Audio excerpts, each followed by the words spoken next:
नमस्कार दोस्तों, आज की बड़ी खबर।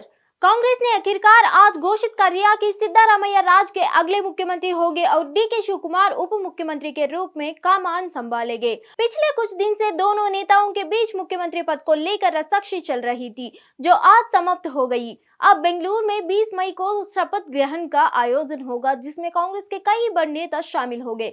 सूत्र ने बताया कि पार्टी अध्यक्ष मल्लिकार्जुन खड़गे ने बुधवार देर रात पार्टी के वरिष्ठ नेताओं केसी वेणुगोपाल और रणदीप सिंह सुरजेवाला के साथ मंथन की और फिर सिद्धारामैया और शिव कुमार को इस फॉर्मूले पर राजी किया गया। कर्नाटक में पार्टी विधायक दल का नेता चुनने के लिए पिछले 3 दिनों से कांग्रेस में गहन मंथन का दौर जारी था। कांग्रेस सूत्रों ने बताया कि शिव कुमार को उप मुख्यमंत्री की जिम्मेदारी देने के साथ ही उन्हें कुछ महत्वपूर्ण विभाग भी सौंपे जा सकते हैं।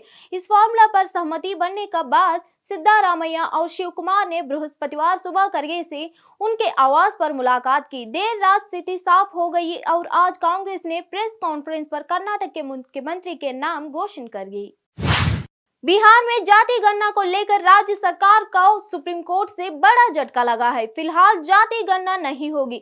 सुप्रीम कोर्ट ने पटना हाईकोर्ट के फैसले पर रोक लगाने से इनकार करते हुए जाति गणना पर अंतरिम रोक हटाने से भी इनकार कर दिया है। सुप्रीम कोर्ट ने कहा कि पटना हाईकोर्ट 3 जुलाई को सुनवाई करेगा। बिहार सरकार हाईकोर्ट में अपना पक्ष रखे। हम फिर 14 जुलाई को सुनवाई करेंगे। सुप्रीम कोर्ट ने पूछा कि सर्व कर बिहार सरकार लोगों की निजी डेटा को कैसे सुरक्षित करेगी। इस पर सरकार ने कहा कि निजता को सुरक्षित करने की जिम्मेदारी बिहार सरकार की है।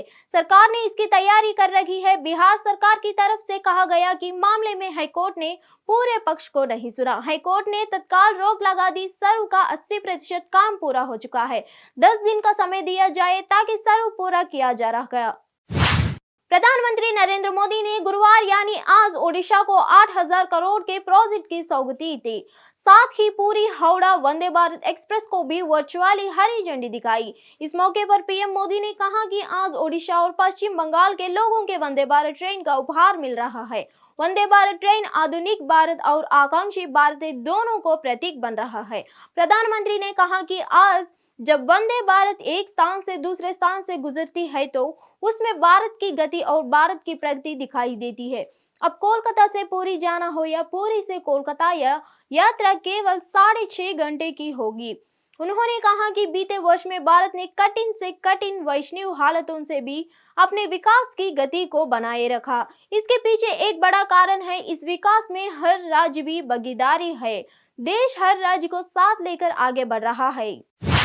मोदी कैबिनेट में फेरबदल की खबर आ रही है। भू विज्ञान मंत्रालय का पोर्टफोलियो किरण रिजिजू को सौंपा जा रहा है। अर्जुन राम मेघवाल को किरण रिजिजू के स्थान पर उनके मौजूदा विभागों के अलावा कानून और न्याय मंत्रालय में राज्य मंत्री के रूप में स्वतंत्र प्रभाव सौंपा गया है।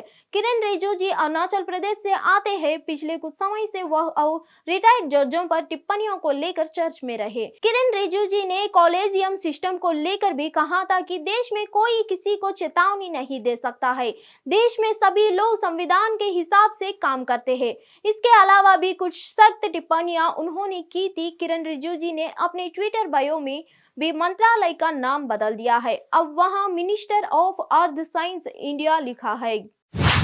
अरविंद केजरीवाल सरकार दिल्ली के मुख्य सचिव को बदलने की तैयारी कर रही है। इसको लेकर उपराज्यपाल के माध्यम से मुख्यमंत्री अरविंद केजरीवाल ने केंद्र से सहमति मांगी है।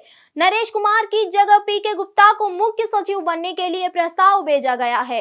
गौरतलब है कि अभी हाल ही में सुप्रीम कोर्ट ने अधिकारियों के ट्रांसफर पोस्टिंग मामले में दिल्ली की आम आदमी पार्टी सरकार के पक्ष में फैसला सुनाया था। 5 जजों की बेंच ने सर्वसम्मति से फैसला देते हुआ कहा कि लोक व्यवस्था, पुलिस और भूमि जैसे विषयों को छोड़कर अन्य सेवाओं पर दिल्ली सरकार के पास विधायी तथा प्रशासकीय नियंत्रण है। सुप्रीम कोर्ट के मुख्य न्यायाधीश DY चंद्रचूड़ की अगुवाई वाली संविधान पीठ ने कहा कि नौकरशाहों पर एक निर्वाचित सरकार का नियंत्रण होना चाहिए। उन्होंने कहा कि केंद्र शासित प्रदेश दिल्ली का विशेष प्रकार का दर्ज है और उन्होंने न्यायाधीश अशोक भूषण के 2019 के उस फैसले से सहमति नहीं जताई कि दिल्ली सरकार के पास सेवाओं पर कोई अधिकार नहीं है। फिर मिलेंगे अगले खबर में।